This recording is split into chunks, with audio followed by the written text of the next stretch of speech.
Well, welcome everyone. My name is Emily Hinsey, and I am the Director of Operations and Program Development for Grantmakers in Aging. It is my pleasure to welcome you to today's session titled What to Think About in Designing a Reframing Aging Initiative in Your Community, Lessons Learned from the First 3 Years of Colorado's Reframing Aging Initiative.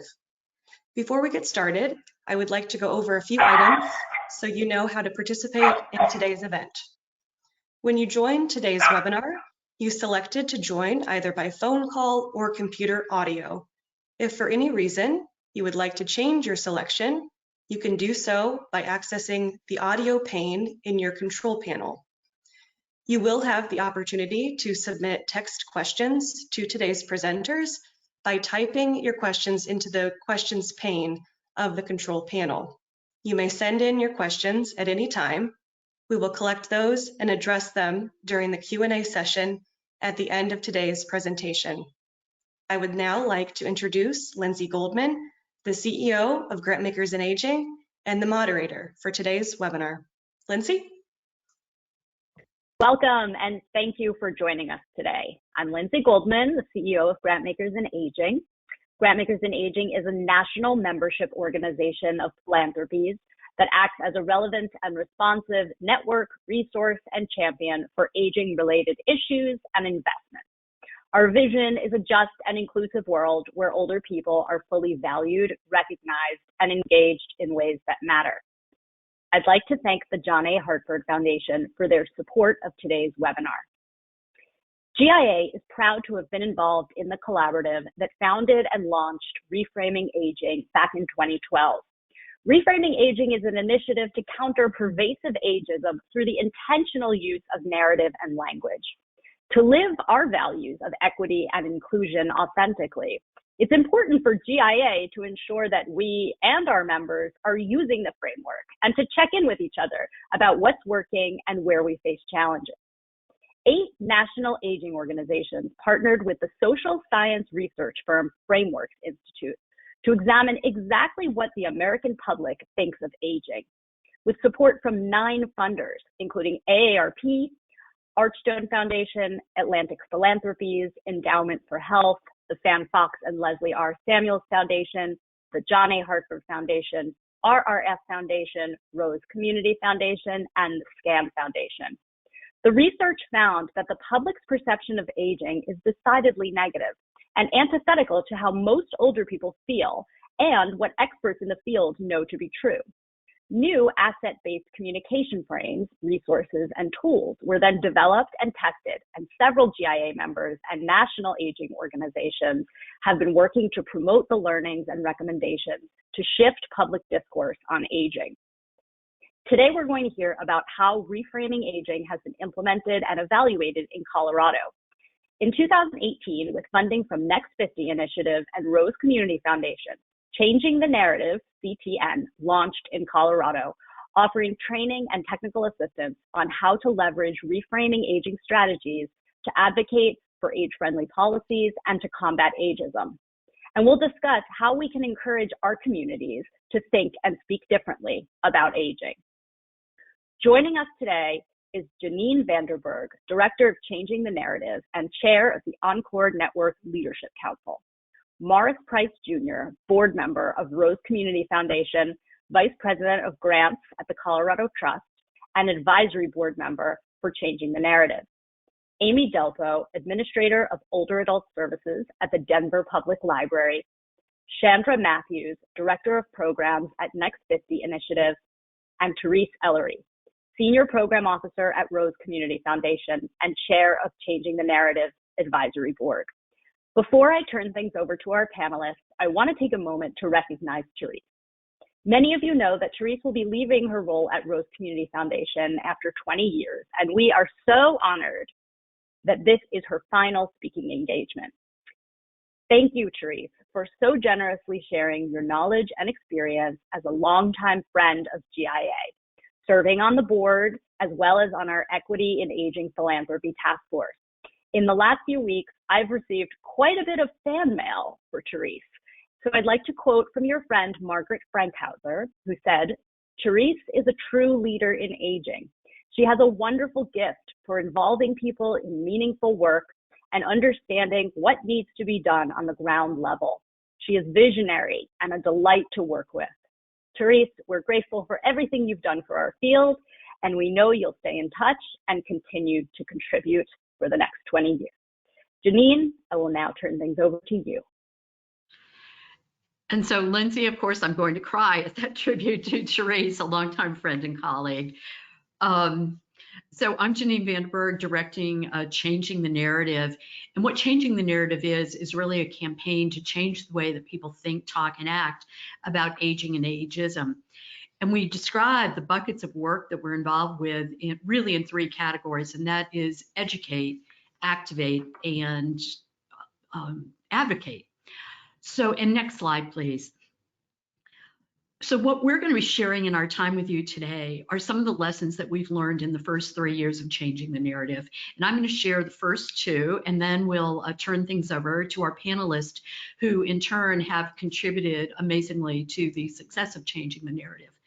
And my first advice would be for any of you who are thinking of designing a Reframing Aging initiative in your community, and I'd encourage you to pause and think of this right now. Start with, why are we doing this? What's important to us? What results are we trying to achieve? And by starting by really thinking of the why, not just we're going to do a Reframing Aging initiative, but really diving deep into the why, it's going to help you select your strategies, map what audiences you need to reach, map how you need to tailor how you talk about reframing aging, and who you need to involve along the way. So in Colorado, next slide, please. Our funders understood profoundly that with demographic shift and the decline really of private philanthropic funding for older adult programs, even as the population of older adults is increasing, that we really needed to focus on public policy. So our why were basically expressed as these. We wanted, if we were successful in reframing aging, to increase support for new effective service delivery models. We wanted to make sure that in Colorado there were increased opportunities for people age 50 and over to contribute their time, strengths, and talents to community, the workforce, and so forth. And overall, we wanted to improve the overall policy climate. So next slide. And so knowing that those were our goals, that was our why at Changing the Narrative, it helped us develop our theory of change. And our theory of change very much aligned with how reframing aging and narrative change work. We're composed of these elements. That if we were able to increase knowledge about ageism and about ageism's impact on older adults and on the community, as well as about effective messaging, that this would motivate people to take action, not only to use the new frames and the messaging suggested by Reframing Aging, but also to be very specific in actions and policy changes that would end ageism, and ultimately that would lead to policy change. So that was kind of our big thing, what we were trying to do. Next slide, please. So, and from the outset, and this was really at the insistence of Therese Ellery, we wanted to build in an outcome evaluation. So we wanted to not only count those who were involved, but we wanted to be very, very specific about were we achieving the outcomes that were suggested in that theory of change. So here are some of our numbers, but we did count people. So here were some of our numbers from 2018 to 2020. We held 181 workshops, reaching just under 7,500 people. And of that, 97% of participants said that they would recommend the workshop to others. So we knew we were, and that was important because that helped us really increase our reach. And I feel like there's somewhat of a flywheel effect. So these were the numbers for the first 3 years. And in this year to date, we've already facilitated workshops that have reached over 4,100. So basically, you know, in this year alone, almost going to half of what we've done in the first 3 years. And again, as we migrated to virtual platforms, our reach became that much greater. So as of today, Changing the Narrative has reached with our workshops people in 43 states outside of Colorado and 16 countries outside of the US. our workshops, because we were focused on policy change, were beyond simply people in the aging ecosystem, which we considered important but not sufficient. So certainly we mapped people in our aging ecosystem, but we went beyond and we thought, who do we need to reach for policy change? Well, we need to reach policy influencers. We need to reach policymakers. We need to reach media. And most importantly, we realized that if we wanted to build the public will for policy change, that we needed to reach older adults. So that was kind of the approach that we took in our Reframing Aging initiative. Next slide, please. And at every workshop, and obviously this was a lot easier when we were meeting in person because we could just simply bar the door until people filled out their workforce evaluations. And we had to kind of pivot with that when we went virtually. But one of the things that we were measuring was, did in fact we increase knowledge of those things that we wanted to. And so these are the results from the 3-year evaluation. 94% of people reported increasing their knowledge both of ageism and its impacts on older adults and on community and where it plays out in policy. 95% said we had increased their understanding of effective messaging, and another 95% felt that they were better equipped to identify and address ageism. And that was important to us because part one of our theory of change was, are we in fact increasing people's knowledge? Then we also wanted to look at, are people actually going to act on it? So if we can go to the next slide. What we did was immediately after the workshop, we asked people these questions. Do you intend to use the messaging and what you've learned? And do you intend to share it within your organization community with friends and colleagues? So right after the workshop, and again, of all the workshops we did over a 3-year period, over 90% always reported that they intended to use the materials, 90% intended to share. But we also want to know, 6 months later, did people actually do something about it? Did they actually use the messaging? And so we did a 6-month follow-up evaluation and found that, again, over a 3-year period of time, 85% of those who had been involved in our workshops actually did change their messaging. So let's go to the next slide to kind of find out how they did that. The biggest way that people reported changing their messaging was in kind of grant proposals and fundraising collateral. So moving away from that poor senior narrative to more affirming and strength-based narrative. And about a third reported doing that. Over half reported changing how they talked about older people and aging-related issues in social media and in their collateral, in flyers and brochures, for example. 43% reported having changed their website language, and a third reported ending up changing either an organization or a program name to conform with the principles of reframing aging. So all of those were important to us, but I think, again, we kept going back to, let's keep the end in mind. What was our why? And our why has always been about policy change. So here's some of the policy progress that we've made in the last 3 years. And if I can ask you to go to the next slide.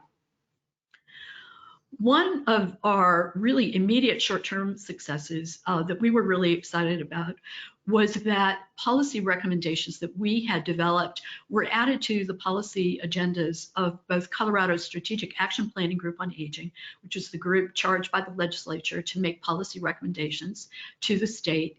And it was also added to the policy agenda of one of the leading policy advocacy organizations in the state. So those were, we knew at least that we were getting some of the policies that were important to us on the radar. In 2020, developed a coalition of not only changing the narrative, but other organizations doing a lot of work on aging, but also a coalition with some of the leading policy organizations. And through that coalition, we were able to gain the following wins in 2021. And I want to highlight these wins because I think we all know that policy and policy advocacy is a long game, but it also is possible through, I think, targeting the right people and working with the right people and forming coalitions to gain some short-term policy wins. So 2 that we were really proud about in last year here were first the earned income tax credit. So for those of you not familiar, this is the tax credit that goes to lower income working people, but the federal law stops at age 64. And we know, certainly in Colorado, and this is true across the country, that before the pandemic, 1 in 4 Coloradans age 65 and over was in the workforce, and many of them would have qualified for the earned income tax credit were it not for age. So we were able to get the legislation about earned income tax credit to extend, to basically remove the upper age limit for receiving an earned income tax credit. Another big win was, as those stimulus dollars are coming into states, we were able to gain, through working with a particular legislature, a set aside for some of the workforce development funding that was going to be used to reskill and upskill people post-pandemic, and to get a set aside for some of those workforce development dollars toward older adults. And what we're working on right now for 2022, again with this coalition, is to strengthen age discrimination laws so that they are equivalent to the laws and the damages that can be awarded for other kinds of discrimination. And we're also looking to adopt what our friends in Connecticut have done, which is to remove high school and college graduation date and other age identifiers for from application. So that's just some of the policy changes that we've taken lead on, have certainly been supportive of a lot of other policies that benefit older adults. But that was a critical piece for us, is to what extent is the work that we're doing actually accomplishing our why? And our why really was around policy change to create a more age-friendly climate in the state for older Coloradans. So now I want to go to lesson 2. Let's go to our next slide. And an approach that we took from the beginning at changing the narrative was we really borrowed from lean startup principles. And if you are familiar with lean startup principles, it's basically you start with a prototype, right? And you keep adapting based on what you learned, and you really listen to your customers and you learn from your customers. And in this case, our customers were in a lot of cases our target audiences. So they were people in state agencies, they were people in nonprofits serving older adults, they were older adults ourselves.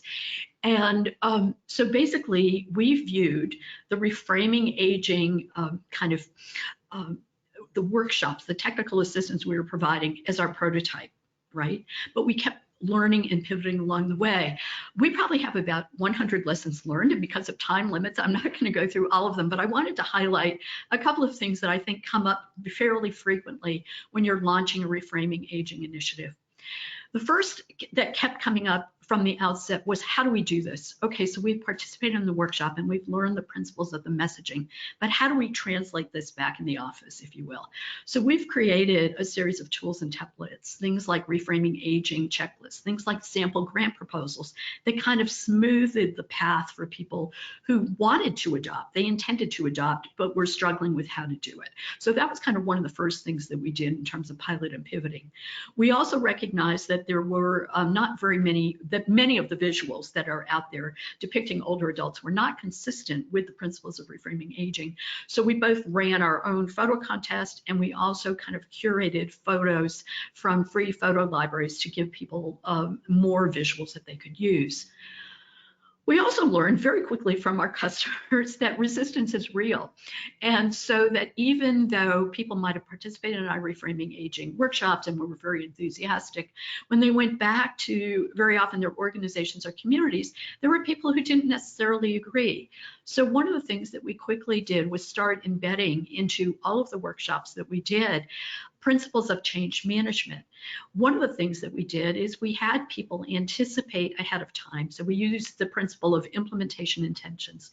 We had people think ahead of time, what are the kind of barriers that may result when I try to implement this back in my community, back in my office? And then we had people brainstorm, okay, if this happens, then we will do this. And we had people do it in group so that they could, one, get more ideas and better ideas, but also provide some mutual support to each other when they did encounter that resistance. The third thing that we heard a lot, and this was particularly from organizations either serving older adults or organizations that were commissions on aging, councils on aging, et cetera, that had large constituencies of older adults serving. And we heard people say things like, this whole reframing just isn't resonating with the older adults who are our constituents. So one of the things that we did was we put together workshops called Ending Ageism Together. And they were really about ageism and how they affect older adults. A really important tip that we learned was using the research of Dr. Becca Levy from the Yale School of Public Health and sharing how negative views about aging, about our own aging, and about ageism in general contribute to negative outcomes in physical and mental health, to shortened lifespan, to likelihood of dementia, that all of those turned out to be really important in influencing older adults to start thinking about why it was important to engage in reframing aging and to create a more positive climate overall. We also kind of started refuting the narrative that older people aren't on social media, and we knew that that was factually untrue. Changing the Narrative has a large social media following, and 3/4 of our followers are people aged 65 and over. And we use social media to continually get out messages, etc. And finally, I call it that ageism thing. In our first year, in 2018, I did 42 workshops across the state of Colorado. In every single workshop that I did, when we talked about ageism, someone inevitably would stand up or come up to me at break and say things like, that ageism thing that you're talking about, it happened to me, happened to my partner, happened to my dad. And we discovered how universal that workplace age discrimination was. And so as a result, we piloted and pivoted again and created kind of 2 new buckets of work that we were doing as part of our Reframing Aging initiative. And if you go to the next slide, I'll tell you just a bit about them. The first was we created what we call the Age-Friendly Workplace Initiative. And one of the elements of that is we put together the business case for older workers in intergenerational teams. And we basically trained a group of volunteers that we called change agents to go out to chambers of commerce and HR groups and talking to them about the benefits of older workers. And that actually had a great impact, not only in solidifying our ties with older adults, but also 87% of those who participated in our workshop said that they were more likely to hire an older adult. The pivot that we did during the pandemic is we were hearing from workforce development centers, those federally funded centers that do job development and placement and job training, that they were increasingly seeing adults age 50 and over because people were being pushed out of the workforce. So we started training workforce development centers on how they could better position older adults to employers. And finally, we partnered with the Age Friendly Institute that offers a certification of employers as being age friendly. And so through this partnership, we're now certifying employers as being age friendly in Colorado. And then finally, if we go to the next slide, we really ramped up what we were doing in policy research and advocacy and developed a focus on workplace age discrimination. The biggest thing that we heard consistently across Colorado was how workplace age discrimination was threatening people's financial security, threatening their housing stability, and so forth. And so we felt like this was an area that we needed to act. We also knew that this was an area that older adults really, really cared about. So we engaged in some policy analysis looking at the impact of different kind of employment policies on older adults. We compiled the research that was out there about best practices and innovative solutions and started mobilizing older adults themselves to engage in policy advocacy, specifically about creating more age-friendly workplaces and non-discrimination. And it is that group of older adults who is actually pushing forward the policy agenda against us for stronger age discrimination laws. So that's kind of the snapshot of our first couple of lessons. And now, but we've got some amazing lessons that we learned from other people as well. And I now want to introduce Morris Price Jr., who's going to talk about lesson number 3. So Morris Price is the Vice President of Grants at the Colorado Trust. He is on the board of Rose Community Foundation. But most significantly to me, he was on our initial project advisory committee when we started changing the narrative. And Morris, I just recall in our first meeting, you giving me and all of us some invaluable advice as we designed our initiative based on what you had learned from your long history with successful social change movements. So would love to hear from you and have you share with the audience what lessons initiative designers can learn from other social change movements. Thank you, Janine, and thank you, Grant Makers in Aging. Let me give my tribute also to Teresa for, I wouldn't be here had she not asked me to join the committee on aging at Rose, which led me to be on this work. I started joining it because I had two aging parents, and I just wanted to make sure that I was creating a world that was reflective of their value. And during that first meeting, Janine said something that reminded me of my previous work. I had worked for the Gill Foundation in the mid-early 2000s, and much of what I was hearing exactly from using the term on aging was LGBTQ. And language around narrative, language around policy change related to changing hearts and minds. And you literally could lift up one word and insert the other 10 years prior and see the progress that had been made in that movement and saying, why couldn't we apply those same strategies to the work that was being done or future work that was being done? And in that, I want to applaud this narrative project for willing to shift and change and learn from other movements. Too often, other movements might suggest that their situation is so unique that they have to define it themselves. And I think in that case, they learn lessons learned too late. So a couple of key things that I think are essential, and Janine started off with, start with the end in mind. What is the long-term goal? It's easy to get caught up in tactics and even some elements of strategy, but if you don't have an end in mind, you're not prepared to do what you heard Janine say earlier, at some point even need to shift or build an alternative strategy, or how do you build up partnerships, something we'll say in a few minutes. So its essential part was understanding what is the uniqueness of your cause, your issue, but also what is the end in mind. And I was pleased that was one of the things that was clear from changing the narrative. My belief and experience is that much of what happens in these movements is a pipeline of change. And again, people focus either on all of it and fail to understand that there's a certain role for organizations or individuals, but the pipeline of change has several movements and activities that have to happen. One could be the protest, or I call it the awareness moment. It may not be something as visual as what we saw this last summer, but an aha moment that suggests there's a need to look at this issue and address how it's being defined in cultures and communities, but also how can we lead to change. The examination is what my friends would say, from rage to page, or from protest to policy, and thinking about all the elements. Too often the protest is an incremental moment in the pipeline of change. The aha moment is an incremental moment in the pipeline of change. You're gathering of friends or colleagues around an issue, and then they decide to move forward and then start making certain steps.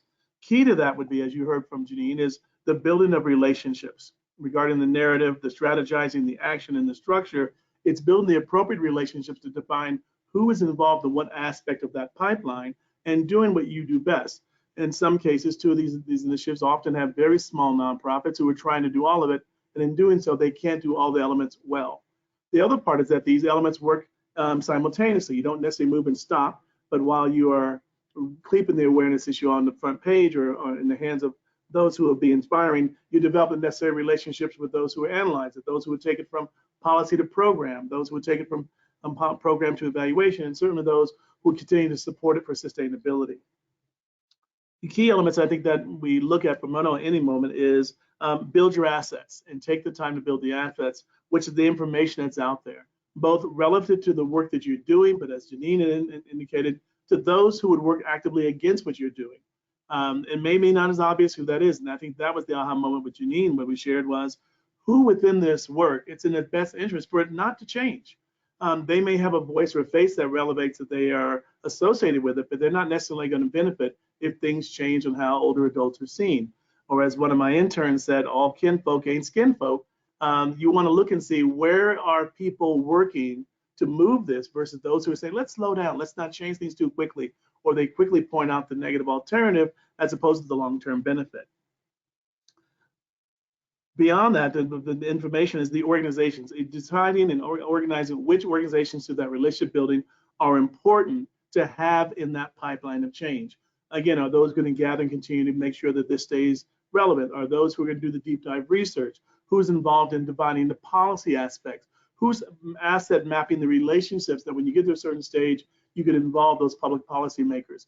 And I say this is relevant not only just for at the national level or the state level, but certainly at the local. We say all politics are local, but even something as relevant when I speak to some of my youth groups, this could be something as important as a school district or in a high school.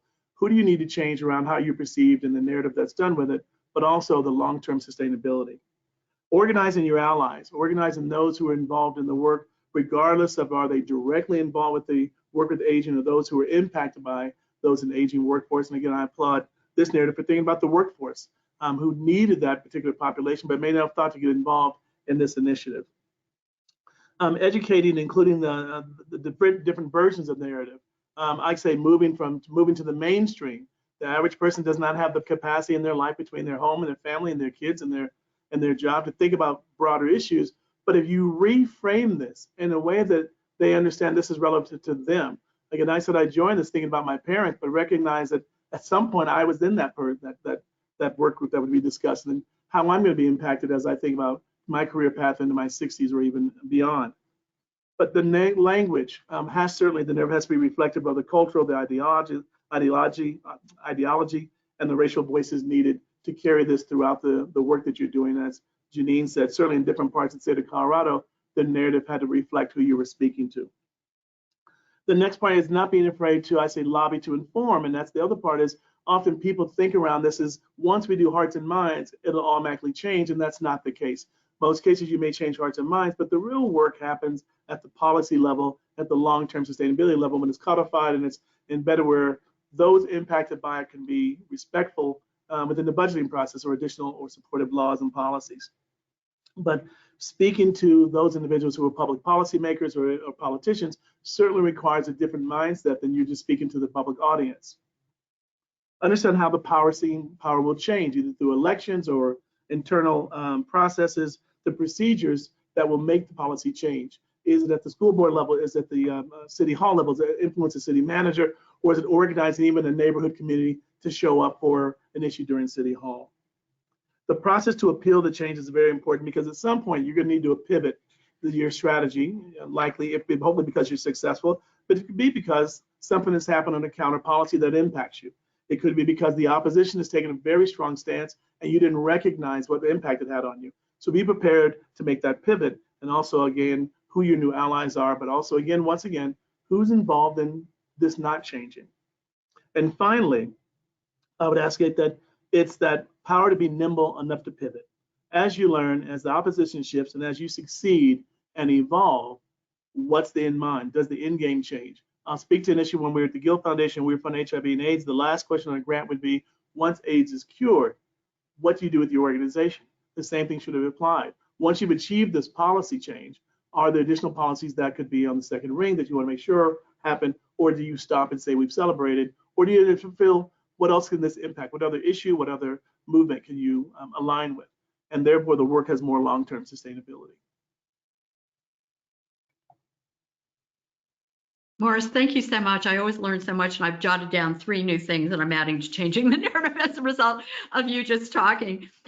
You talked about the importance of organizing allies, so I want to introduce next someone who has been an incredible ally, Amy Delpo, who's the Administrator for Older Adult Services for Denver Public Library, and is also 2021 Library Mover and Shaker of the Year. And Amy, this is kind of my big question for you. Many of us, when we're thinking of putting together who we would target in a Reframing Aging initiative, might not think about libraries. Can you chat a bit about how Denver Public Library has been involved in changing the narrative and why people should consider partnering with their public libraries when they're planning initiatives in their communities? Sure. Hi, Janine. I'm so happy to be here and support changing the narrative. We have partnered with Janine in all sorts of ways. One way was simply to make her trainings available to the general public and to promote them to the people we serve and to our community. Another way we did it was actually to train our librarians and our library staff in the work that Janine was doing. And we've also partnered with community partners on bringing trainings, whether it's the Age Friendly Workplace Initiative whether it's policy ideas or the kind of reframing aging trainings, to bringing those to a wider audience. And we have had just an overwhelmingly positive response to everything that we've done with changing the narrative. Another thing we've done with Janine that have been incredibly popular have been these narrative change events where we bring authors. We brought Ashton Applewhite, who's the author of This Chair Rocks. We brought Nadine Roberts Cornish, who wrote about caregiving, and we brought Elizabeth White, who writes very eloquently about what happens in the workplace after you turn 50, 55 and get laid off, and how to manage searching for a new job or career transitions as an older adult. We brought all those authors in partnership with Changing the Narrative, and they were just very powerful, transformative events that really started a conversation that we continued in the library even after the change event. So, for example, after Nadine Roberts came and talked about caregiving, we then did an even longer caregiving series for people who are caring for loved ones in the home. And after Elizabeth White came, we decided to do a series on people who are going through life transitions. That's been very, very popular. So we've had an incredibly successful partnership, both promoting what Janine is doing, but also serving our community and bringing the information that she has into the Denver community. In terms of why you should partner with public libraries are very, they are woven through the thread of community. They are community organizations. We are centers of community. We are the opposite of niche. So we can expand your breadth. We don't just serve one group, we're welcoming to all. So for example, your public library is serving school children, it's serving parents of children, it's serving older adults, it's serving people experiencing homelessness, it's serving people who are engaged in lifelong learning, it's serving small business owners, college students. The breadth of who the public library serves is pretty astonishing, and I think kind of unmatched in much of the nonprofit and public spheres. In survey after survey, public libraries are listed as the most trusted information source for the public. So we kind of outpoll certainly the news media, a lot of other organizations. And so as a trusted source of information, people come to us and they tend to really receive what we are trying to bring to them in a way that is often more open than if we were in a different organization. And so often organizations that partner with us tend to get a little bit of that trust kind of attached onto them. And so in terms of expanding your breadth, in terms of trustworthiness, in terms of community outreach, public libraries are really, really effective community partner, and I really encourage everybody to consider their public libraries. We are not kind of the, just books anymore. We're much more broad than that. Amy, you were so much more, and I've always considered you our very successful partner in reframing crime. So thank you so much for sharing some of your insights. I'd now like to introduce my program officer, Chandra Matthews, who's the Director of Programs at NextFifty Initiative. And Chandra, my question to you is this. From the outset, NextFifty Initiative strongly encouraged, some might say mandated, their grantees to participate in Reframing Aging workshops and use the messaging. And our 3-year evaluation actually showed that grantees of NextFifty Initiative had a statistically significant difference in intent to use reframing messages and intent to share actually tools within their organization and community. Could you share with us maybe a few of the strong encouragement strategies? And also, I think people would find it interesting to hear from you, because before you were at NextFifty, you were a grantee who was strongly encouraged to use reframing strategies. So maybe just chat with us briefly about that as well. Thanks, Chandra. Sure, absolutely. Thank you, Janine. NextFifty Initiative is a foundation that really seeks to challenge the way people think about aging. And so supporting the work of changing the narrative is pretty integral to who we are. So with each funding opportunity, we explain that at NextFifty Initiative, language matters, and we really encourage organizations seeking funding to understand and exhibit reframing aging principles throughout their application. We include a link to the Changing the Narrative website and encourage applicants to seek out additional information. And as you know, Janine, we work with you a couple times a year to hold workshops specifically for NextFifty grantees, especially new grantees who might not have been exposed to it previously. Obviously, NextFifty Initiative staff is part of that as well. All our staff have attended a workshop and continue participating in subsequent workshops because everyone I've attended, I've learned something new. It seems like some of the information is always sort of shifting and changing. And then, of course, anytime you hold workshops or educational opportunities, we make sure to share that information with our networks and send information about those events to our grantees or applicants, former grantees, to really help them make connections with you directly if they want more information or have an intention of doing something more specific for their organization. And then obviously we really try to model that language when we're talking with grantees or potential grantees in the materials that we produce, and really try to encourage that use of language with anyone who's unfamiliar with the concept. And from the perspective of someone on the nonprofit side of it, who was encouraged to attend a workshop, I mean, really the encouragement just provided the catalyst to get to one of your workshops. And from there, I was at Jewish Family Service of Colorado at the time. It was my team and the leadership there who started to consider adjusting our language.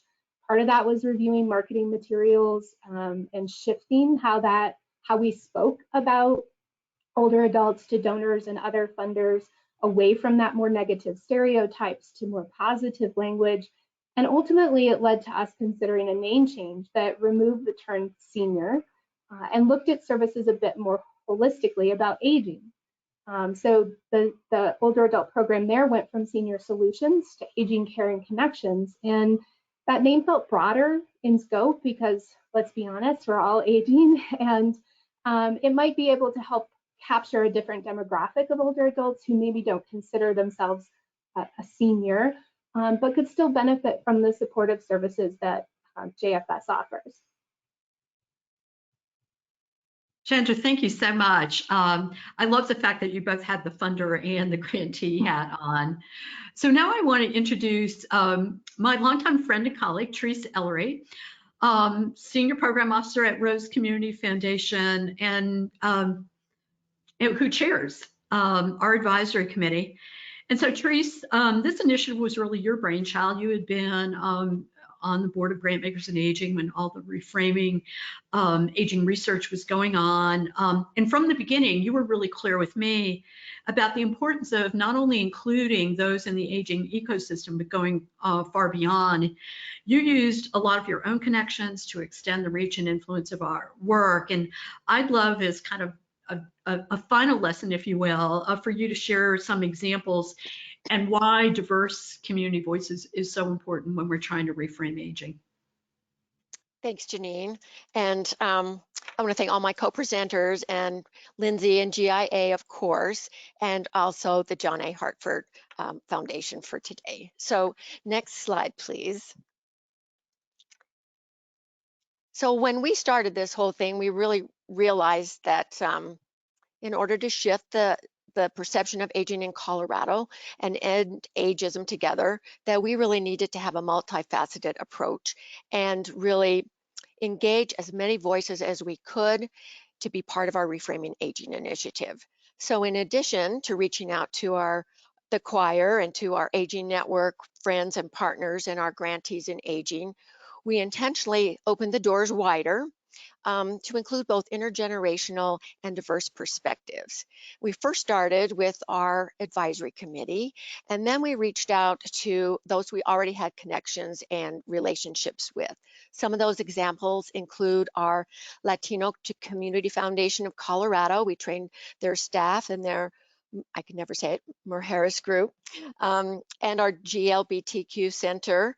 The business community we've already touched on, specifically the chambers of commerce, to talk to them about the value of age-friendly workforces.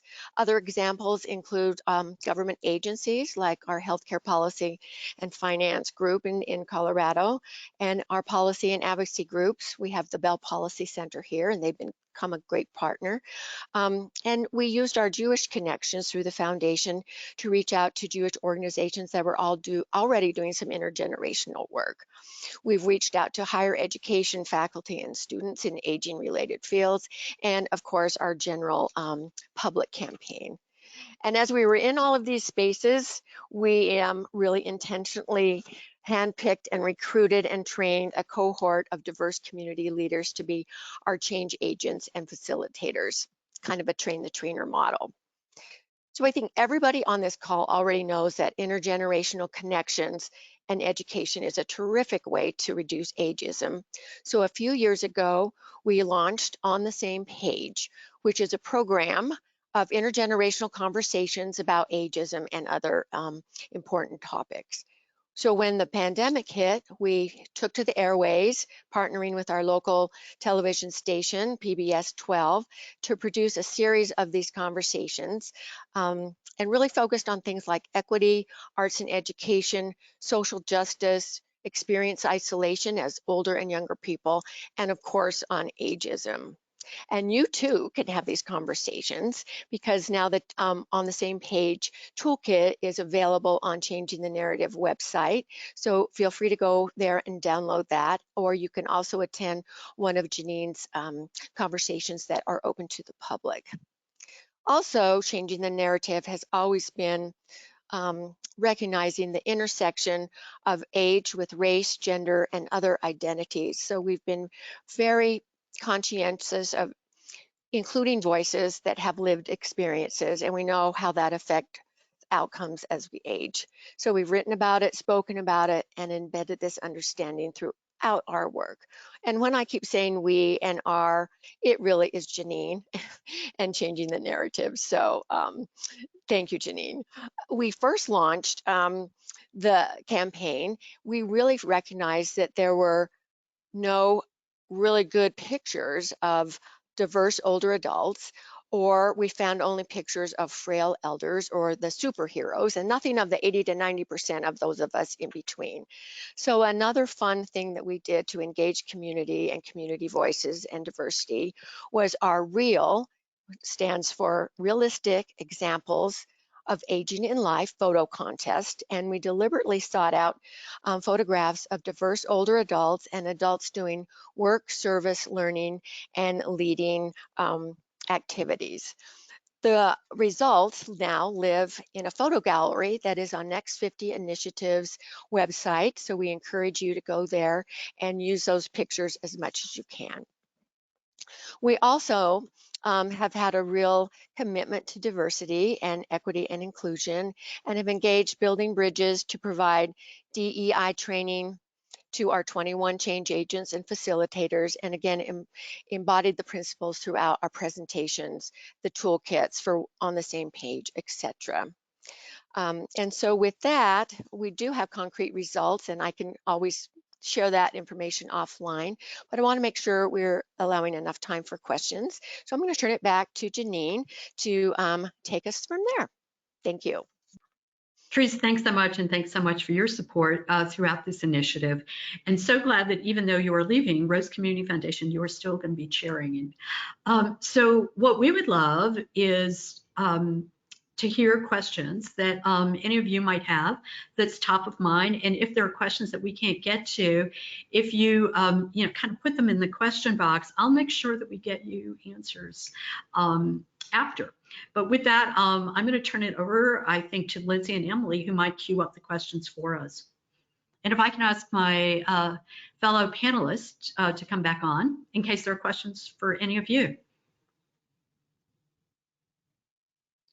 Thank you all so much for those riveting presentations. It's great to see how Reframing Aging is rolling out in Colorado and clearly gaining traction in, shaping the policy landscape. It's so exciting. So we have lots of questions. The first one is, I think Therese touched on a little bit, but I'd like it if one or more of you could elaborate on how the campaign addressed issues of aging equity, because we know that aging is a big issue, but it plays out within the context of many other isms. And so how is that addressed within the workshops? And then a related question is, traditionally advocates have often pit groups against each other. And so, how do you address the misconception that we need to choose between funding, anti-ageism advocacy versus anti-racism advocacy? How do you negotiate that?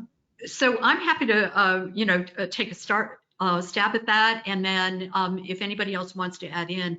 So one of the things that we did from the outset, and part of it was kind of looking at the research and also what we were hearing on the ground, and the intersection of age and race and gender in specific, but also LGBTQ status, disability, is so strong. So from the outset, we introduced that into Reframing Aging workshop, not just the principles of reframing aging, but how does it play out in different communities?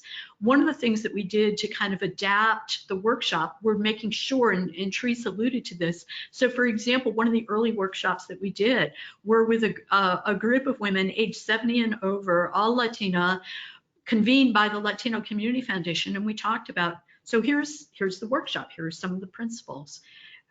How do we talk about this? How do we talk about this in your community? So there's been an ongoing adaptation. We talk very specifically about the intersection. And in our policy advocacy work, we have been very strong in saying, for example, during the pandemic, whether it was stay-at-home orders, crisis standards of care, or whatever it is, the people who are most adversely affected were mostly older people of color, and that we need to make sure that we're doing policy advocacy. We are highlighting that, bringing that out, and making sure that those voices. I think it's too tempting to just say, to get into a total direct service mindset. But as a friend of mine said, I wouldn't need a swear word food basket if somebody would give me a job.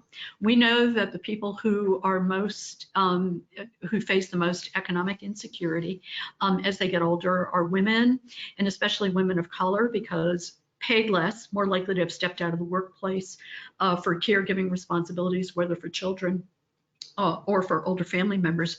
So that's basically something that we've embedded. And we've also made sure in the people that we have trained to be trainers of trainers, that they, that our group, our change agents, if you will, reflect different identities, so can more easily navigate, I think, in different communities with these messages. I could talk for 2 hours about this, so I'm going to stop so you can get to another question. Thank you. Next question. What kind of opposition have you experienced in trying to promote reframing aging strategies or messages, and how have you overcome that opposition? And this question is particularly around policymakers. Yeah. So this is, and this is why I considered the advice that Morris gave us at the very outset when we were starting Reframing Aging, because I thought, well, we're all aging, who would be against this? And, so I had this kind of fair warning from Morris, and sure enough, it materialized.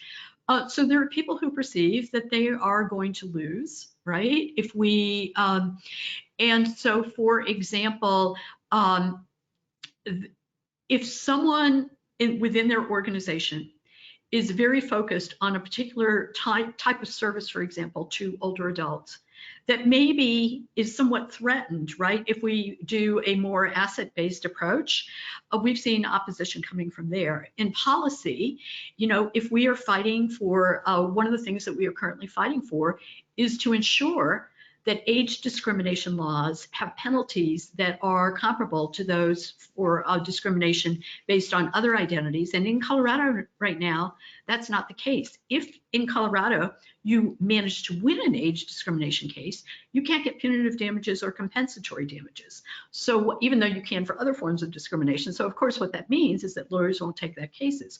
Well, there are people who are sort of like, we want to get rid of the old people. So so that's the kind. So part of it is somewhat policy specific, but part of it is, it really goes back to Morris's advice. And how we counter it is just continuing to educate and mobilize people. And I think my strongest advice to everyone would be, older adults ourselves are really strong force if we are educated and mobilized to act on behalf of reframing aging and policy change.